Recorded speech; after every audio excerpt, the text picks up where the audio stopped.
Сәлеметсіздер ме, құрметті оқырмандар? Менің санауи YouTube арнама қош келдіңіздер. Бүгін біз 5 сынып оқулығындағы 2 тақырып координаталық сәуле бойынша есептер шығарамыз. Егер сізге видео ұнаса, міндетті түрде лайк басып, каналға жазылуды ұмытпаңыз.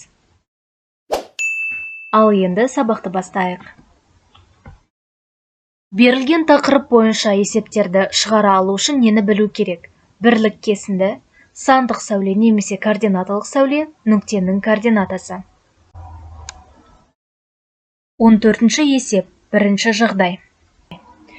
А, С және Д нүктелерінің координаталарын табыңдар. Бұл есепті шығармас бұрын ең алдымен бірлік кесіндіні анықтайық. Бірлік кесінді дегеніміз 0-ден кейінгі, санақ басынан кейінгі келесі нүктенің координатасы. Егер де ол 1-ге тең болса, онда бірлік кесінді 1-ге тең деген сөз. Енді А, С және Д нүктелерінің координаталарын анықтау үшін олардың нешінші орында орналасқанын анықтайық. А нүктесі 1, 2, 3, 4, төртінші нүкте болып орналасқан. Сол үшін А нүктесінің координатасы 4-ке тең. С нүктесінің координатасы 1, 2, 3, 4, 5, 6, 7, 8, 9. С нүктесінің координатасы 9-ға тең. Және Д нүктесінің координатасы 10-ға тең. Екінші жағдай. Е, Ф, Л, М және Н нүктелерінің координаталарын табыңдар. Ең алдымен бірлік кесіндіні анықтайық. Бірлік кесінді ОЕ 10-ға тең. Онда әрбір келесі нүктенің координатасы 10-ға қосылып анықталады. Е нүктесінің координатасы кез келген нүктенің координатасы жақшаға алынып жазылады. Е нүктенің координатасы 10-ға тең. Ф нүктесі 1, 2, 3, 4, 5-ші орналасқан, сол үшін Ф нүктесінің координатасы 50-ге тең. М нүктесінің координатасы 5, 6, 7, 70-ге тең. М нүктесінің координатасы 7, 8, 9, 10, 11, 110-ға тең. Және Л нүктесінің координатасы 140-ға тең.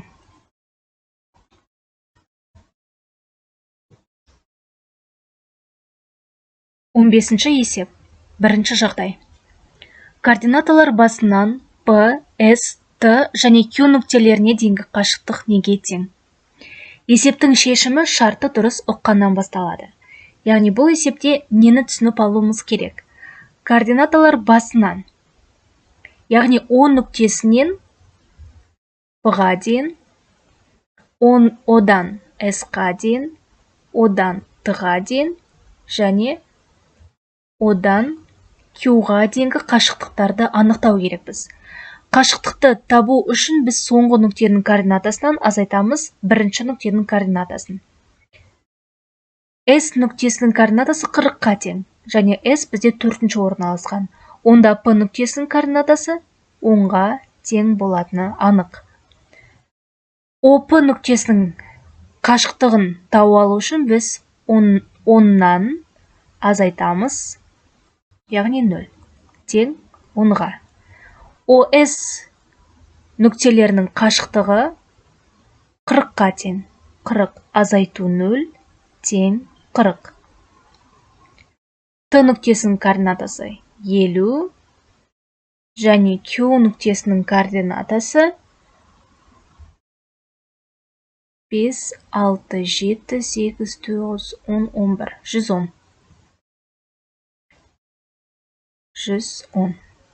Онда ОТ нүктесінің координатасы 50 азайту 0, тең 50. ОП нүктесінің координатасы 110 азайту 0, тең 110. Екінші жағдай дәл солай. Координаталар басынан x, y, z нүктелеріне дейінгі қашықтық неге тең? Ең алдымен әрбір x, y, z нүктелерінің координаталарын анықтайық. Бірлік кесінді 30-ға тең. Онда әрбір келесі нүктенің координатасы 30-ға артылып отырады. X нүктесінің координатасы 30 қосу 30, 60-ға тең. Y бізде 3, 4, 5, 5 болып орналасқан, 30 көбейту 5, 150. Z нүктесі 1, 2, 3, 4, 5, 6, 7, 8, 9 болып орналасқан, 9 көбейту 30, 270.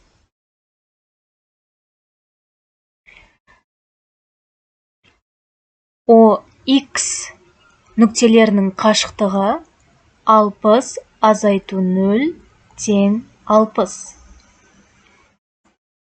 OY нүктелерінің қашықтығы 150 азайту 0 тең 150.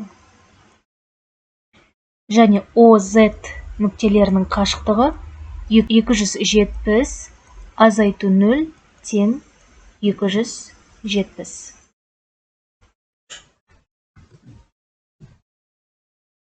Он алтыншы есеп. 8-ші суретте берілген тауықтың Т, қаздың Қ, күрке тауықтың К масаларына сәйкес Т, Қ, К нүктелерінің координаталық сәуледе белгілеңдер. Бұл есепті шығарған кезде ең алдымен бірлік кесіндіні дұрыс анықтап алайық. Бірлік кесіндіні 5 деп алсақ ыңғайлы болады. Ең алдымен координаталық сәулеге координаталар басын белгілейік. О нүктесінің координатасы 0-ге тең. Бірлік кесіндіні 5 деп алатын болсақ, әрбір келесі нүктелердің координаталары 5-ке қосылып анықталады. Яғни 5, 10, 15, 20, 25 деп кете береді. 5 Т-ға, 10 Қ-ға және 20 К нүктесіне сәйкес келеді. Яғни осылайша Т, Қ, К нүктелерін координаталық сәуледе белгілейміз.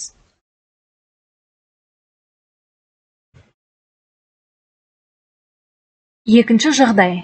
Кенгуру К, бөкен Б, қабылан Қ, қосаяқтың А секіру ұзындығы сәйкесінше 7 метр, 10 метр, 11 метр, 2 метр. Аңдардың секіру ұзындығын көрсететін К, Б, Қ, А нүктелерін координаталық сәуледе белгілеңдер. Берілген нүктелерді, яғни 7, 10, 11, 2 сандарын координаталық сәуледе белгілеген кезде бірлік кесіндіні 1 деп алған ыңғайлы. Ең алдымен координаталық сәулеге координаталар басы О нүктесінің координатасы 0-ді белгілейік. Енді қалған нүктелерді белгілейік. 1, 2, 3, 4, 5, 6, 7, 8, 9, 10, 11, 2. Енді 7 метр бұл кенгуруға К нүктесіне сәйкес келеді. К. 10 метр бөкен. 11 метр қабылан. Және 2 метр қосаяқ, яғни А нүктесі.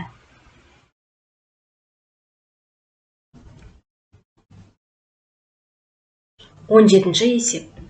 Координаталық сәуледе К11 нүктесінің сол жағында 4, оң жағында 3 бірлік кесіндіге тең аралықта орналасқан нүктенің координатасын жазыңдар. Ең алдымен координаталық сәулеге координаталар басын белгілейік. О нүктесінің координатасы 0-ге тең. Енді К нүктесін табайық. 1, 2, 3, 4, 5, 6, 7, 8, 9, 10, 11. Бұл бізде К нүктесі координатасы 11-ге тең.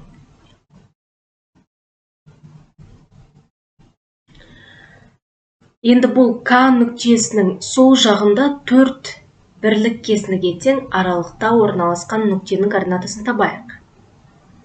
1, 2, 3, 4. Бұны А деп белгілейік. Оның координатасы 3, 4, 5, 6, 7-ге тең екен. Және оң жағында 3 бірлік кесіндіге тең аралықта орналасқан нүктенің координатасын табайық. 1, 2, 3. 12, 13, 14. Бұны Б нүктесі деп алайық. Яғни сол жағында 4 бірлік кесіндіге тең аралықта А нүктесі 7 дейтін координатасымен орналасқан. Ал оң жағында Б нүктесі координатасы 14 болып орналасқан екен.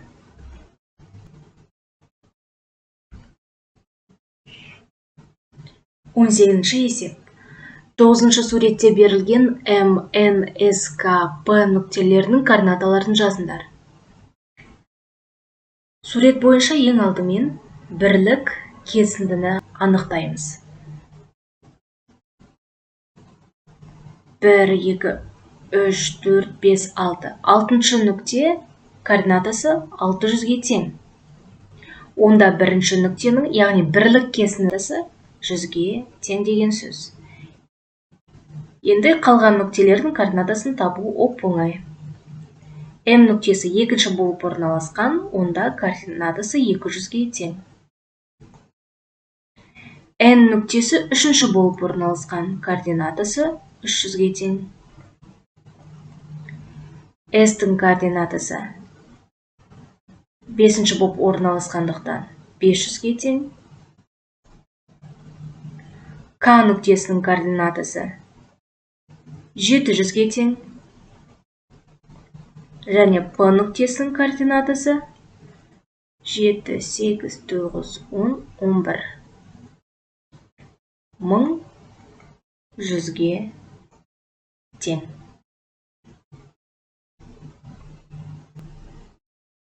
Он 9-шы есеп. Балқаш Б көлінің тереңдігі 27 метр. Бұл тереңдік Зайсан З көлінің тереңдігінен 12-ге артық. Және Қазақстандағы ең ірі көлдердің бірі Алқа көлдің А тереңдігінен 2 есе кем. Зайсан көлі және Алакөлдің тереңдіктері қанша метрге тең? А, Б, З нүктелерін координаталық сәуледе белгілеңдер. Балқаш көлінің тереңдігі 27 метр. Жазайық. Балқаш 27 метр. Зайсан көлін және Алакөлдің тереңдігін белгісіз. Бірақ Балқаш көлі Зайсаннан 12-ге артық. 12-ге артық.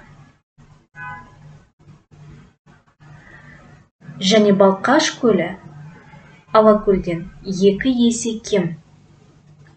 Балқаш Алакөлден 2-ге 2 есе кем. Онда Зайсанды тауып алу үшін біз Балқаш көлінен азайтамыз 12 метрді. 27 азайту 12 тең 15 метр. Алакөлдің биіктігін тауып алу үшін 27-ні көбейтеміз 2-ге. Тең 54 метр. Енді А, Б, З нүктелерін координаталық сәулеге белгілеу үшін олардың үшеуіне ортақ бөлінетін санды тауып алайық. Яғни 27-ге, 15-ге және 54-ге. Ол бізде 3 дейтін сан. Онда бірлік кесіндіні 3 деп алсақ болады. 3.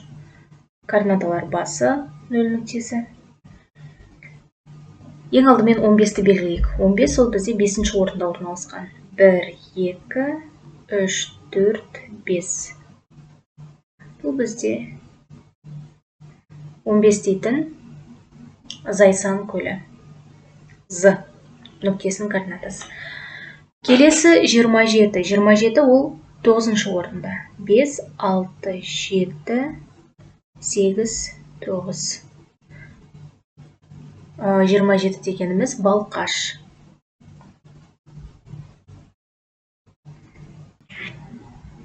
Енді 54 метр Алакөл 18-ші орында. 9, 10, 11, 12, 13, 14, 15, 16, 17 және 18. 54 метр Алакөл. 20-шы есеп. А нүктесіне қарағанда бірінші жағдайда оңға, екінші жағдайда солға қарай екі бірлікке орналасқан Б нүктесінің координатасын табыңдар.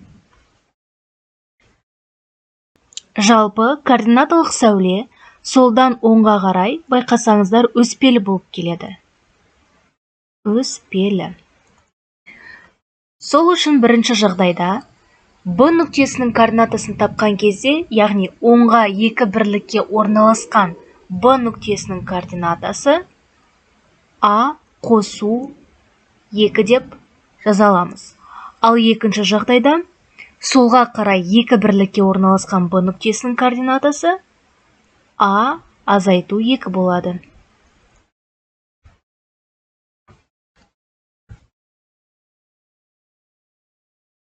Жиырма бірінші есеп.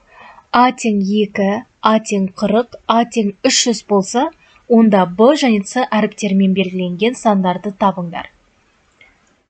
Суретке қарайтын болсақ, А нүктесі екінші нүкте болып орналасқан. Сол үшін осы үш жағдайда да бірлік кесіндіні анықтап алуымыз керек. Бірінші жағдайда А тең 2-ге, яғни екінші нүкте 2-ге тең болса, бірлік кесінді 1-ге тең. ОА деп алайық. ОА бірлік кесіндісі 1-ге тең. Енді Б және С нүктелерін анықтайық. Б бізде 4-ші орналасқан. Сол үшін 1-ді 4-ге көбейтсек 4 болады. Яғни Б нүктесінің координатасы 4-ге тең. С нүктесі 5, 6, 7-ші орналасқан. Яғни С нүктесінің координатасын табу үшін 1-ді 7-ге көбейтеміз, тең 7. С нүктесінің координатасы 7-ге тең. Екінші жағдай. А 40-қа тең. Онда ОА бірлік кесіндісі 20-ға тең болады. Б нүктесінің координатасы 20 көбейту 4, яғни 80. Және С нүктесінің координатасы 20 көбейтілген 7, 140. Үшінші жағдайда А тең 300, онда бірлік кесінді ОА бірлік кесіндісі 150-ге тең. Б нүктесінің координатасын анықтау үшін 150-ді көбейтеміз 4-ке. Және С нүктесінің координатасын анықтау үшін 150-ді көбейтеміз 7-ге. Тең 1050. 15 санын координаталық сәуледе белгілеу үшін координаталар басынан бірлік кесіндіге тең 15 кесіндіні салу керек. Егер осындай кесінділердің әрқайсының ұзындығы 3 бірлікке тең болса, онда 15 санын белгілеу үшін координаталық сәуледе қанша кесінді салу керек? 15 санын тағы қанша тәсілмен координаталық сәуледе белгілеуге болады? Басқаша айтқанда, бұл есепте 15 санын белгілеу үшін бірлік кесіндіні қалай таңдай аламыз деп сұрап тұр. Бірінші жағдайда бірлік кесіндіге тең 15 кесіндіні салу керек. Яғни бұл жағдайда, егерде координаталық сәуледе ең алдымен координаталар басын 0 нүктесімен белгілейтін болсақ, Онда бірлік кесінді 1-ге тең болып тұр. Яғни 1, 2, 3, 4, 5, 6, 7, 8, 9, 10, 11, 12, 13, 14, 15. Егер осындай кесінділердің әрқайсының ұзындығы 3 бірлікке тең болса, яғни екінші жағдайда координаталар басын 0 нүктесі 10 нүктесімен алатын болсақ, 3 бірлік. Яғни бұл жағдайда бірлік кесінді 3-ке тең болып тұр. Тең 3. Онда 15 санын белгілеу үшін бізге 5 кесінді жеткілікті. 3, 6, 9, 12, 15. Және үшінші жағдай ретінде біз бірлік кесіндіні 5 деп қарастыра аламыз. 5, 10, 15. Яғни егерде бірлік кесінді 5-ке тең болса, 3 кесінді жеткілікті. 15. Кез келген санның бірлік кесіндісін анықтау үшін біз бөлгіштер санын қараймыз. 15 1-ге, 3-ге, 5-ге бөлінеді. Сол үшін 15 санның бірлік кесіндісі ретінде 1, 3, 5-ті қарастыра аламыз.